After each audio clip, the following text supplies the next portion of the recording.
En la introducción nos dan una contextualización del problema, mostrándonos los aspectos más importantes de este, sabiendo que es una de las lesiones más frecuentes en deportistas de edades jóvenes, pero no nos dan como un aspecto epidemiológico exacto de la lesión, pero sí nos hablan de relevancias clínicas como la inestabilidad de rodilla y el riesgo de presentar una nueva lesión. En cuanto al estado del conocimiento, nos mencionan la importancia del tema y nos hablan de estudios realizados que fueron acordes y acertados con lo que nos mencionaron.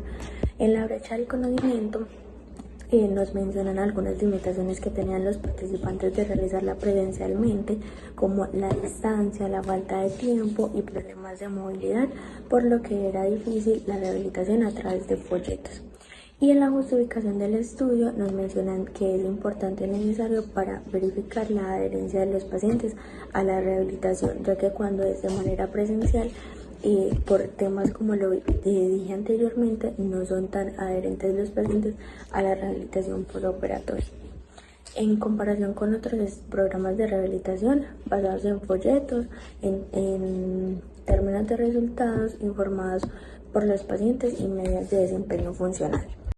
El objetivo del artículo fue comparar un sistema de telerehabilitación basado en realidad aumentada y una rehabilitación basada en folleto en pacientes con reconstrucción del ligamento cruzado anterior, evaluando los resultados reportados por el paciente y las medidas de desempeño funcional en ellos.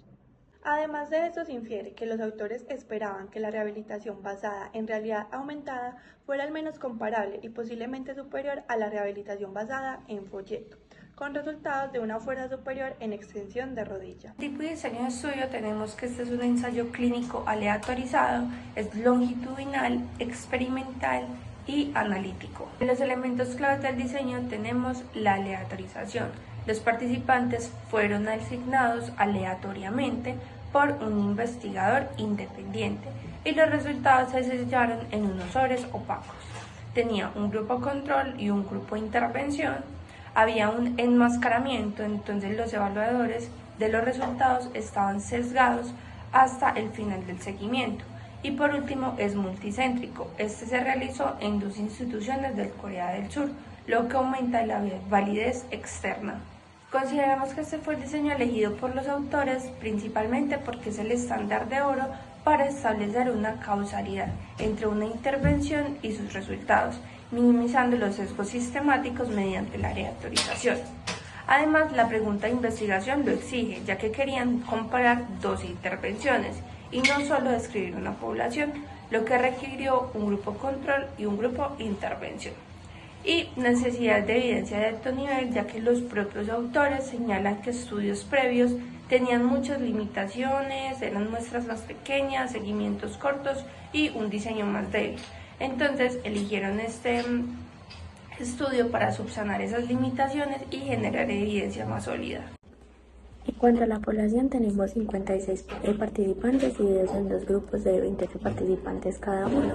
El grupo de intervención realizó telerehabilitación con realidad aumentada y el grupo control rehabilitación tradicional a través de folletos y autorregistros.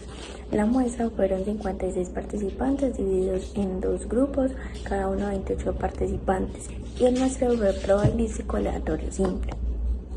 Los criterios de inclusión fueron pacientes mayores de 18 años que estuvieran sometidos a una reconstrucción aislada del ligamento cruzado anterior, a una meniscectomía junto con la reconstrucción y a una reparación meniscal junto con la reconstrucción. No se consideraron criterios de inclusión la selección del tipo de injerto ni técnica de fijación. En los criterios de exclusión, los participantes que se hayan sometido a una reconstrucción del ligamento cruzado anterior en los 6 meses previos a una reconstrucción bilateral del ligamento cruzado anterior, y que tenían déficit neurológico, infección de la rodilla afectada y que presentaran comorbilidades graves que le impedían el ejercicio. La fuente de información tenemos que este estudio utilizó fuentes primarias recolectadas directamente de los participantes en 2 instituciones, el Samsung Medical Center en Seúl y el Bundang Seoul National University Hospital en Gyeonggi. Los datos fueron recolectados en 4 momentos: semana 2, 6, 12 y 24 posoperatorias durante visitas presenciales en la clínica.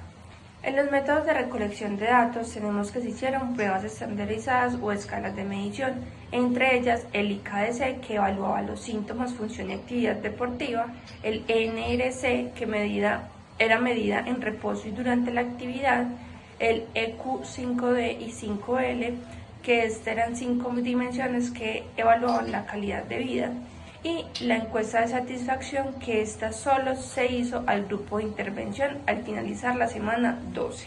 Y teníamos los instrumentos mecánicos o electrónicos, que estos eran aplicados por un fisioterapeuta sesgado. Teníamos el goniómetro, que medía la extensión y la flexión de la rodilla, y el dinamómetro portátil, que medía la fuerza isométrica de cuádriceps e isquiotibiales. Además, se tenían unos procedimientos específicos de la disciplina, como lo fueran el Single Leg Hop Test, el índice de cuádriceps y el índice de simetría de los miembros. Los autores no describen sesgos, pero sí limitaciones, que desde la lectura crítica pueden ser posibles sesgos o pueden ser amenazas a la validez interna o externa del artículo. El primero es que son pocos participantes, que la mayoría son hombres, que solamente hay 6 meses de seguimientos y que son pocos centros. Esto puede limitar a la muestra, o sea que esta muestra no representa la totalidad de la población. La posible solución en este caso sería hacer un estudio más amplio y multicéntrico. El segundo es la disminución del número de evaluados a las 24 semanas. Esto puede generar que los resultados se vean afectados. La solución sería hacer un seguimiento más riguroso a los participantes. La tercera es la dificultad para encontrar pacientes con una lesión del ligamento cruzado anterior aislada, ya que la mayoría de los pacientes en el hospital tenían múltiples alteraciones en la rodilla. Eso genera que la muestra sea más heterogénea de lo ideal. La solución es considerar una selección mejor de los pacientes para un futuro. Y por último, tenemos la falta de información sobre factores que influyen en adherencia y participación, como lo son las características sociodemográficas, actividad deportiva y experiencia en dispositivos digitales y autodeficiencia. ¿Esto qué nos genera? Que no se sabe bien qué pacientes se beneficiaron más con esta tecnología. En cuanto a las consideraciones éticas mencionadas en el estudio, tenemos el consentimiento informado, la confidencialidad y el anonimato de la asignación, el registro del ensayo clínico, el derecho de retiro y la aprobación del comité de ética. Y las no presentadas en el estudio tenemos la compensación a los participantes, la equidad en el acceso y criterios éticos para la utilización de la realidad aumentada. En las medidas de frecuencia, pues al tratarse de un estudio clínico aleatorizado, el estudio no reporta medidas de frecuencia como prevalencia o incidencia. Sin embargo, en la introducción los autores mencionan que el ligamento cruzado anterior es una de las rupturas ligamentarias más frecuentes de la rodilla, especialmente en jóvenes durante las actividades deportivas, lo que justifica la relevancia del estudio. Para el análisis de los resultados tenemos que la edad promedio del grupo de intervención fue de 35,5 años más o menos 11 años y para el grupo de control fue de 37,5 años más o menos 9,6 años. Eso indica que los participantes del grupo de control eran ligeramente mayores que el grupo de intervención, pero eso no es significativo ya que el valor de P es de 0,065, por lo que ambos grupos se consideran comparables en la edad.